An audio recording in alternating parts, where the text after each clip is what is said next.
Believe it or not, I've never actually watched The Odd Ones Out. I've definitely heard of James through people like Logan Paul and Anthony Padilla, but I've never actually bothered to watch any of his animations. So that is what we are going to do right now. Starting off with Subway. I think that everyone at some point in their life should work in a fast food or retail job. Not to improve their Facts. It's not to improve your skills, but it's to get the idea that people are just assholes. work ethic or anything, but so that everyone knows what it's like to have that kind of job. They wouldn't work in fast food their whole lives, maybe just like for 6 months, just so they get a feel for it. So with that, let's talk about the time when I worked in fast food. I used to work at a very small local sandwich shop. I don't know if any of you guys heard of it. It's called Subway. Our spokesperson was in the news recently. I don't know if you guys look at the news. Did you hear Let's not talk about that person. Carrying on. he got beat up in jail? I kind of want to meet the person who beat up Jared more than Jared. Not in person. We wouldn't meet in person, obviously. But like, he would be behind bars, and I would just look at the guy who beat up my spokesperson. How many people get to say that they beat up a fast food icon who is also a pedophile? Only one, and it's that guy. Okay, but seriously guys, working at Subway was probably one of the most easiest jobs out there. I don't know why I'm about to complain about it to you guys. We got free cookies. And you know the comic with the Subways in Hell? I was actually working at Subway when I made that comic. I just think it adds sort of a little bit of value to it. You see, the owners, who are husband and wife, can you believe it, of the Subway I worked at owned 2 stores. One of the Subway stores was in a Walmart on an Indian reservation, because we have those in Arizona, and the other Subway was the Subway I worked at. And since the Walmart store was always busy, the owners would spend 99% of their time at that store. So I didn't really have a boss most of the time. On the off chance the owners did show up, they would just pick up some food and then they would make sure I was making sandwiches the right way. And every time I made a sandwich in front of them, they would always find something wrong with it, without fail. You put on too many olives. Do you know, according to I have had bosses like this.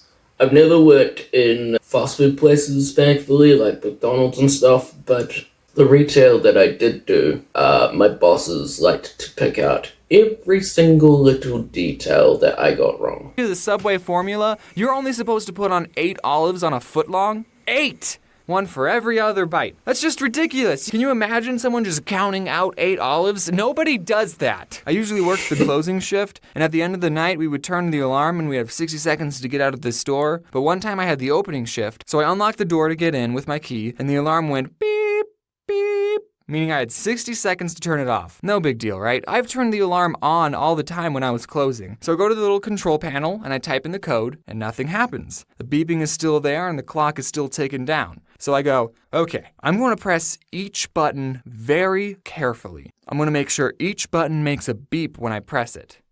Beep, beep, beep. Nothing still happens. So I go, okay, I'm going to make sure to press each button very carefully. And I start thinking, did they change the passcode without telling me? Well, this is the only passcode I know, so we're just going to try it again. And I press each button very carefully. Beep, beep, beep. And it goes quiet.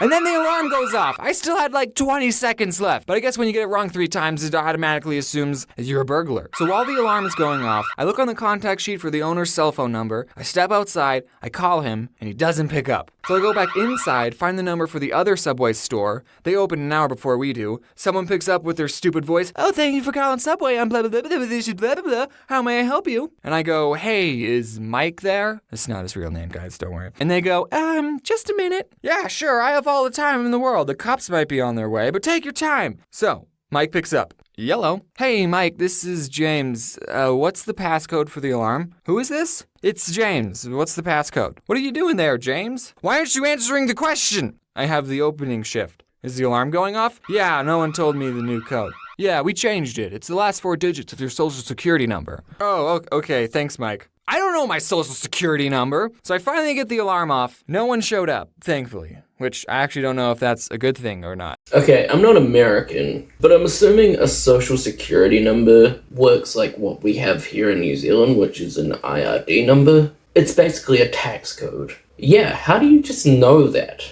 Now that I say it out loud. We did have a store manager who would make the schedule and sometimes tell us, hey, can you guys do a better job at your job. But other than that, she was cool. She watches my videos, and so do her little brothers. They're big fans. Shout out to Ivan and Andy. Those are the brothers. So get this, at Subway, you only work with one other person. Just you and them in an empty Subway for 5 hours. I mean, we weren't like empty all the time, okay? And when you're not making sandwiches, you have other stuff to do, like stocking the chips, or we had stuff to do. But okay, we did watch a lot of Netflix and do homework, so I mean, it was that other person you worked with would make or break your entire shift. It wasn't the annoying customers. I kind of got used to annoying customers. So I worked with a lot of crappy people. And I also worked with a When I used to come home from work, I never actually a lot of the time complained about the customers. It was more people I worked with than anything. Because the fact of the matter is, you have to work with them for 8 hours, or whatever your scheduled shift is, and if you worked with them over and over and over again at the same time every single day, you'd kind of just get to know them and get to know their personality trait. Yeah, depending on who the person is, it can either be fun or not so fun. The customers, surprisingly, were the least annoying part, because to be honest, once you serve them and get them on their way, they're sort of kind of just gone. A lot of people who I would probably never become friends with except in a work setting. You see, you gotta understand the type of people who got jobs at Subway.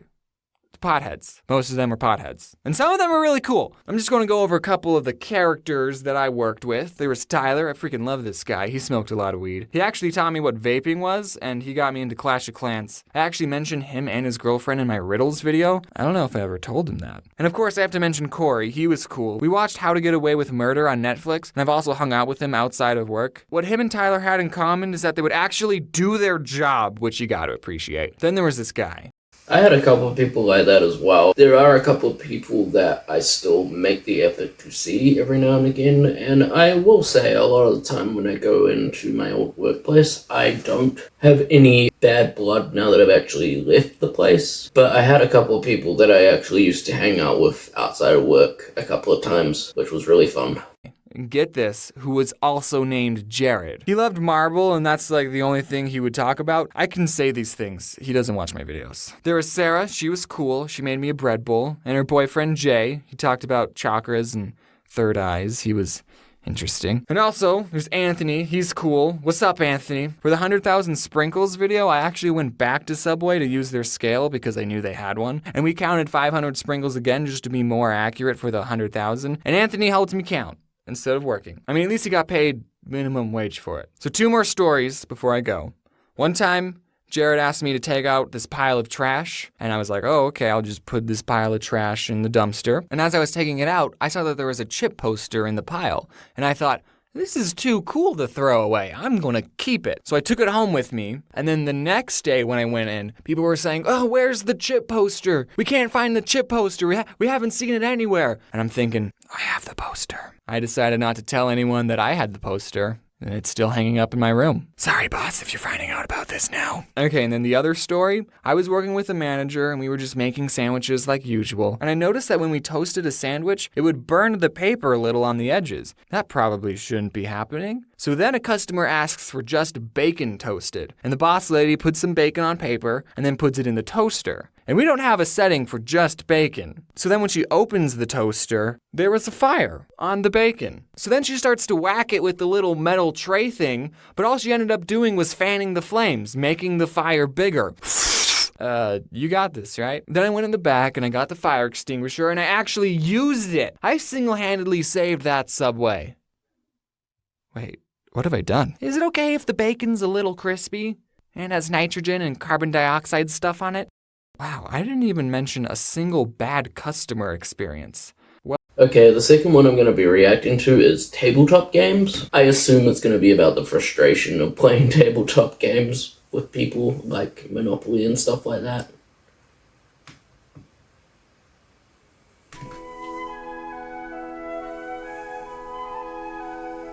I hate you! Oh! Well, next time, don't steal my Monopoly! Ariana, give James your $200. You landed on his property. No! He's in jail! I'm not gonna give money to a criminal! That's not how you... Mommy?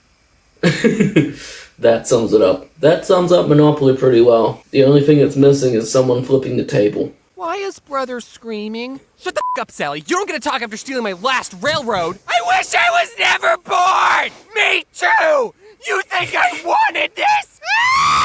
Hi, what you all just witnessed is the phenomenon known as family game night. Family game night plays an important role in the household dynamic, as studies have shown that families who participate in activities together form closer bonds and stronger relationships with each other. So try setting aside some time to play board games with your family.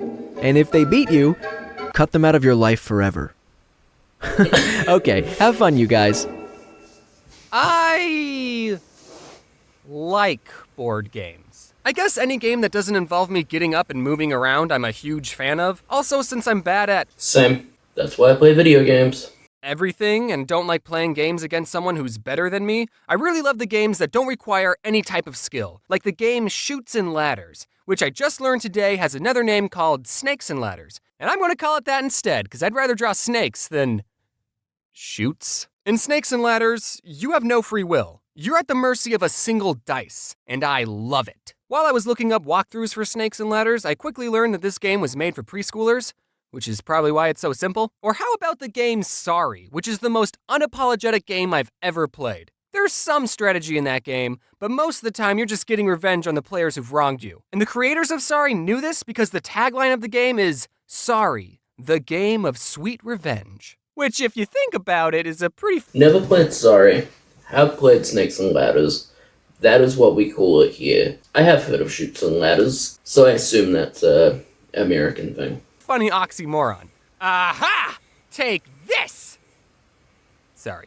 I know how to play chess, but like most things, I'm not very good at it. Unless I'm playing against someone under the age of 4, I don't want to play that game. Because it shows everyone how bad I am at planning ahead. That's a game that's 100% strategy based. It's like Chess, checkers, that's a big no-no for me. Have played, do not understand it at all. the IQ test of board games. Beating someone in chess will put you more ahead academically than anyone with a Harvard degree. And you'll get more babes. However, there is one exception, and that is, it's okay to lose at chess if you're playing against a computer, even if it's on easy mode. Computers are way better at planning ahead than anyone, because I don't know how, but a human made a computer that can beat the world's best chess player, but the creator of the computer can't beat the world's best chess player. So I guess that means it's game over. We tried our best, but we've peaked. Whenever you beat a computer in chess, it was going easy on you. Imagine if we made a computer that could beat the world's best Snakes and Ladders player. I would pay money to see a Snakes and Ladders championship. And everyone watching knows that the person playing is just some Joe Schmo that acts like the world's best Snakes and Ladders player, but they're all still excited. And there's real snakes that you get to slide down? That would be amazing! Sign me up. While we're on the topic of chess, I want to tell you about this cool sport I discovered called chess boxing. This is an actual competitive sport where 2 players play chess for 3 minutes, then box each other for 3 minutes. And they keep Oh, wow. Okay. Who would be the target audience for that? Because I don't think the average chess player likes boxing, and I don't think the average boxer likes chess, but I could be wrong. switching between chess and boxing until someone either gets a checkmate, they run out of time playing chess, or they KO the other player. I love this sport because it combines 2 polar opposite games, and it's something that anyone can play. Brains over brawn? Try saying that after I sucker punch you in the— Oh, that was a good move. I'm gonna punch you so hard in the balls for that. I know I just said I was bad at chess, but if there's any YouTubers who want to challenge me to a chess boxing match, I will gladly take you to the ring, and we can charge people $12 just to watch. And we can end it in a draw, so that way you won't look bad in front of your fans. So Battleship, that's another board game, and it also got a big Hollywood movie based off of it. I haven't seen it, but I hope there's a scene where the captain of the ship goes, "Men." That is a game I played. Never understood it. Never won. I know it takes a lot of math. I'm just not a math guy. Fire at D6? And then there's an explosion in the distance, and then Rihanna, who is actually in that movie, says, "Sir, the alien sent a message. It says, miss." And the captain goes, Someone write that down so we don't forget. And then there would be an explosion at the back of their ship, an alarm start going off, and everyone on board starts freaking out except for the captain, and he goes, "Rihanna, send the aliens a message. Tell them..." Hit. Also, ask them if they think the situation would make a good board game. And if that scene is not in the movie, I hate it. Did anyone else collect a bunch of Pokemon cards but never knew how to play the game? I don't think I met a single person who actually knew how to play the card game. Which was weird because in my school, the card game was just as popular as the video games. Kids would always show off their collection of cards and binders, and everyone always wanted the highly coveted shiny Charizard card. You know which one I'm talking about. You know which one I'm talking about. Never actually played the Pokemon card game, but I always played the Pokemon Game Boy games. I'm kind of regretting that I didn't play the Pokemon card game. I think we all know why. This is the rarest card in the entire world. The most valuable Pokemon card in the entire hobby. The holy grail right here. You know which one I'm talking about. Unlike Yu-Gi-Oh!, which had dedicated episodes explaining why these 5 pieces of cardboard were expensive, the shiny Charizard was rare, not because it was good in the game, but because everyone agreed that it looked cool. Okay, one thing I want to say about Yu-Gi-Oh! I could never get into it. I remember thinking he had cool hair, but that was about it. Some person's probably going to get triggered in the comments and go, "The name of the character isn't Yu-Gi-Oh, you nerd." And I apologize in advance. Then when you ask someone, "Hey, do you want to play a game?" they would say, "Okay, I summon my Charizard in attack mode." Does anyone even know how to play the Pokemon card game? I bet none of these guys even know what they're doing. How'd this guy win? He didn't even call Uno. I can't be too hard on the Pokemon cards, because the card game I like is probably way more complicated than Pokemon. I don't know for sure because, like I said, I don't know how to play the Pokemon card game, but my favorite card game is Neopets. I'm just kidding, that was a joke. Kind of. I did actually own a lot of Neopet cards. I don't remember exactly how to play. I do. Was Neopets a card game? When I grew up, all I remembered was like the soft toys and like the little games you could play online. I didn't know it was actually a card game. I remember you have to get 21 points to win, which got me into playing blackjack, but it's okay that I don't remember how to play, because no one else is playing this game. I wanted to find some footage of a Neopet TGC championship, only to come to the disappointing realization that no Neopet championship exists, which is sad. So if there's any YouTubers watching who want to fight my Scorchio, square up. Okay, but for real, the card game I like the most is Magic the Gathering. And fun little factoid, all 3 card games I've mentioned were created by the same company, Wizards of the Coast. Hey, is that a Monopoly reference? I've been playing Magic since 2007, and back then the game was a lot more simple. Look at some of these more recent cards. First, see how many words are on them? And if we flip them over, they merge into an even bigger card. What? If you showed these cards to my 11-year-old self, I would have lost my marbles. My favorite— I must be the most boring person when it comes to board games and card games because none of those really interested me at all. And even looking at that Magic the Gathering thing now, no, not at all. favorite thing about Magic is when Dick Garfield, was first creating the game in 1993, he didn't really have an accurate way of testing the cards to make sure they're all fair and balanced, and he ended up creating some of the most overpowered cards in Magic. And players today refer to these cards as the Power 9, because there were 9 really good ones, which is why every single one of them is banned. Now, don't get me wrong, the Power 9 are good cards, but none of them are like, you win the game good. Take this one for example, Ancestral Recall. All it says is, draw 3 cards, or force opponent to draw 3 cards. Which is stupid that they added that last part. Why would you ever give your opponent 3 more cards to beat you with? Now, I know what you're thinking. Wait, a slightly better Pot of Greed, which is a card that allows me to draw 2 new cards from my deck and place them into my hand, is one of the top 9 most powerful Magic cards? Yeah, Pot of Greed is banned too. Games play such an important role in childhood. That went so over my head. Not interested. And here's what they all teach us. In Magic, if you're really good at what you do, no one will invite you to their tournament. Monopoly, white-collar crime is okay. Battleship, just guess and check. Snakes and ladders, if you see a ladder, climb it immediately. And no one cares about Neopets. Now, if you excuse me, I have to show this prison guard my coupon I have that lets me get out of jail anytime I like. And when all is said and done, I thought to myself, what can I do to help strengthen this weekly tradition of family game night? So I decided to create my own game based off one of the most— There we go. There's someone flipping the table. That's what I wanted all along. The last video I'm going to react to is a video called Buying Clothes. I'm sure we all know what hell that is when you're younger. Hey man, have you ever noticed that we wear the exact same clothes every day? We don't wear any clothes. What if we're both just a cartoon character, and that's why our clothing's the same? That's impossible. Cartoon characters' mouths move. We just open our mouths and words start coming out. Hey guys, did you see my brand new Rolex? Are you jealous? Doesn't your phone tell the time? Maybe he never noticed that his phone has a clock in it. No one buys a Rolex to tell the time. I can't even read this. People buy Rolexes to indirectly tell everyone how much money we can throw away on useless objects. Hey, look what my watch can do. The one thing I will say about Rolexes is that if you do actually know the value of Rolexes, if you have a good collection, they will remain valuable over all time. The other brand of clothing, which we will not say, will not. Not financial advice. Can do. Ring, ring. Hello? You'll never believe what Brian just bought. What'd he buy? A watch. Really? What a nerd. Oh, Brian. I'm the kind of person who doesn't really care about my outward appearance. A lot of times in high school, we talk about having a healthy self-image of ourselves, and teachers would say stuff like, "Don't listen to the people who call you ugly. You're beautiful." And all I could think was, there's people saying I'm ugly? For the most part, I haven't really tried to even learn anything about fashion. Most of the time when I get dressed in the morning, I wear just whatever's the cleanest. Like, I don't even know my pant size because I wear basketball shorts all the time. I think I'm a medium.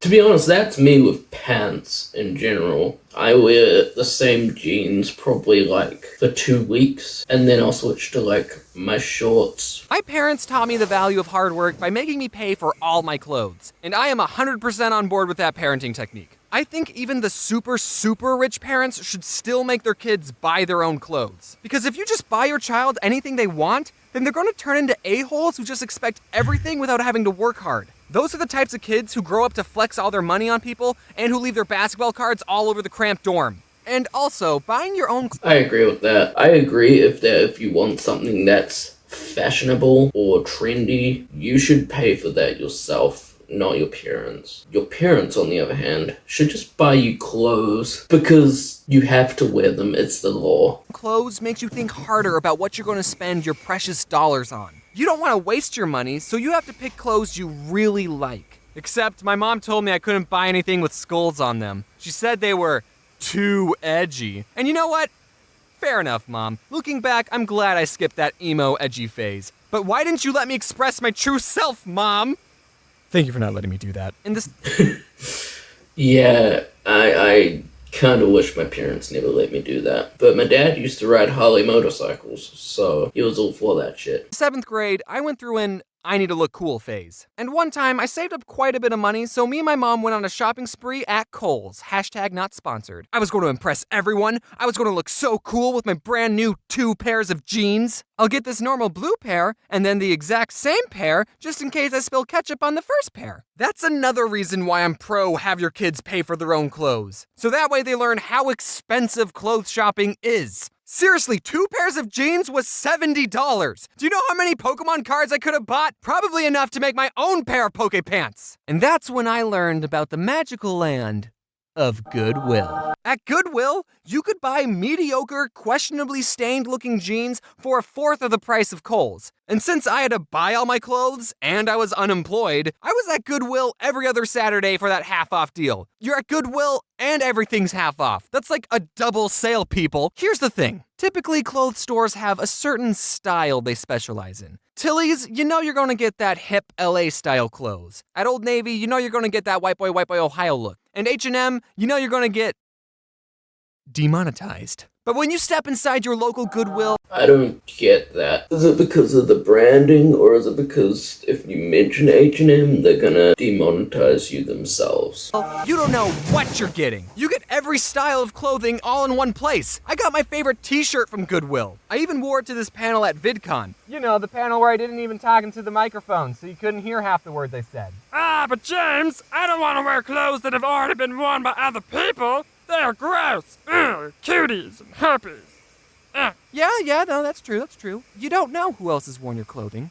But then again, you could be wearing something that was also worn by the odd ones out. Yeah, that's right. I donate my clothes to Goodwill. Reduce, reuse, recycle, baby. Why would someone make That's the thing. When I go to the charity stores, I don't really buy a lot of clothes from there. I mostly just buy like CDs that I want to listen to or games that I want to play that I've never played before. But I have had friends who have found some really cool items of clothing at those stores. So I definitely recommend you should go have a look there if you're really needing clothes. pair of pants out of Pokemon cards and give it away? I'm not saying don't buy expensive clothing. Buy whatever you want to buy and can afford. If there's two shirts, one is $40 and one is $5, and you really, really like the $40 shirt and hate the $5 one, you should get the $40 shirt because you'll end up wearing it more often, so you get more use out of it. In economics, there's a term used to measure how much happiness. That's true. You should definitely buy things that make you happy,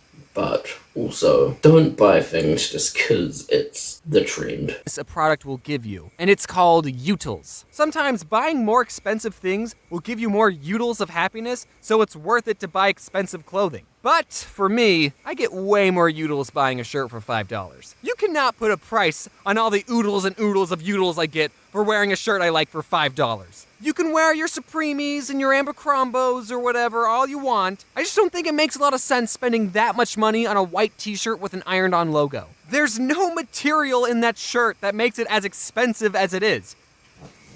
Oh, never mind. What you're really doing is paying for the name brand.